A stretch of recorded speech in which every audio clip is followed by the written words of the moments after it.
Thank you so much, Chairwoman Collins, Ranking Member Murray, and distinguished members of the committee. Thank you for the opportunity to appear before you today. Let me begin with the bottom line up front. The United States Department of Agriculture is joining today the United States Department of War in a fight for America and for American flourishing. After all, defending America's ability to feed and fuel and clothe herself is defending America, full stop. This can be easily forgotten. For centuries, we built farms and ranches and transportation that fed not only America, but the world too. For a long time, that prosperity made America strong and made America safe. But across the past 100 years, and especially across the last administration, we took that source of strength in war and peace, our farms and our ranches, and the communities that surrounded them, and we hollowed them out. We made them weak, and we put them on the precipice of decline and extinction. We sent our food production overseas. In fact, 2023 was for the first time a significant net importer of our food for America. And in so doing, we replaced American production with massive amounts of imports.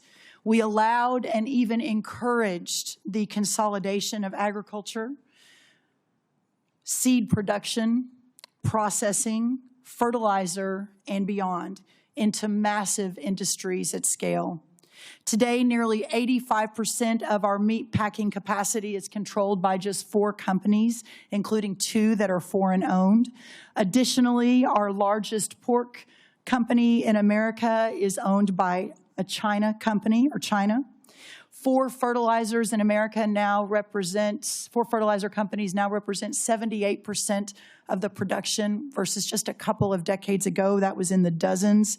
And 2 seed companies now produce more than 50% of the seed for America. These are national security implications. When President Trump returned to office, America's farm economy faced one of the most difficult economic environments in decades. Between 2020 and 2025, the cost of seed rose 19%, crop protection rose 30%, fertilizer rose over 50%, fuel and oils rose nearly 33%, electricity 36%, and repair and maintenance 27%. As these costs climbed, commodity prices plummeted. Farm income fell by more than $90 billion from 2023 to 2024, representing one of the largest single-year declines in history. At the same time, producers saw not one new trade deal across the world, resulting in an unprecedented $50 billion agricultural trade deficit. American farmers deserve better, and our national security now demands it. As long as we are beholden to foreign and even hostile countries for our food and our fuel, our freedom is in jeopardy. Since my first day at USDA, we have been committed to addressing this crisis head-on. In addition to implementing the historic working families tax cuts, thanks to so many in this room who worked so hard, moving $40 billion in disaster and economic assistance to producers across the country, securing 19 new trade deals, and decreasing that $50 billion agricultural trade deficit in 1 year by 42%. This year, our corn exports are expected to be at a record-breaking 35%, ethanol up 11%, dairy up 15%, and tree nuts up 11%. We are making progress, but we have a ways to go. Administrator Zeldin has secured the strongest renewable fuel standard volumes in history, and the President continues to support year-round E15 for our domestic markets. We have led robust responses to animal health threats, including HPAI and the New World screwworm, and have reduced unnecessary regulatory burdens and partnered with producers to strengthen the domestic demand for American agriculture. These are lasting reforms and will change the trajectory of American agriculture for the future. The trade agreements will take time to fully execute and generate even more exports. The biofuel investments take time to increase the demand for American crops, although we're already seeing a 10% increase since just an announcement a month ago. And of course, onshoring facilities like fertilizer will continue to take some time to build out. but we are confident that the direction of American agriculture is changing for the better. But many producers continue to face economic pressure as we build that economic infrastructure out. Specialty crop growers across the Northeast, the Mid-Atlantic, the Pacific Northwest, and Florida suffered devastating freeze losses this past winter. Producers across the plains continue recovering from catastrophic wildfire and events occurring while many operations are still working to catch up financially.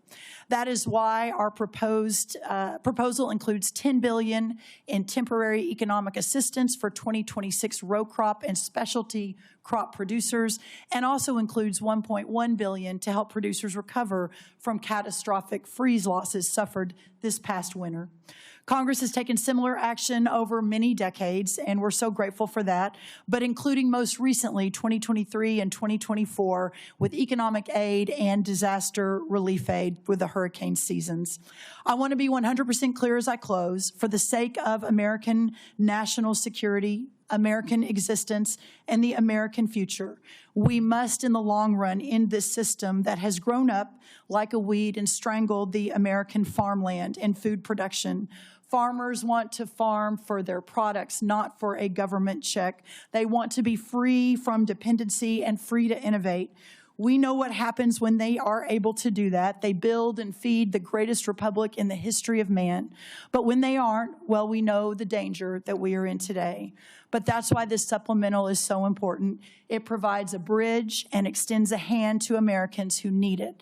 It buys the nation the security that we need, and it buys us time to deconstruct and then reconstruct a new system, putting our farmers and ranchers first, and to restore the system that originally made America great. For our farmers, the defense of American freedom continues. They only ask to be free to fight. Thank you so much.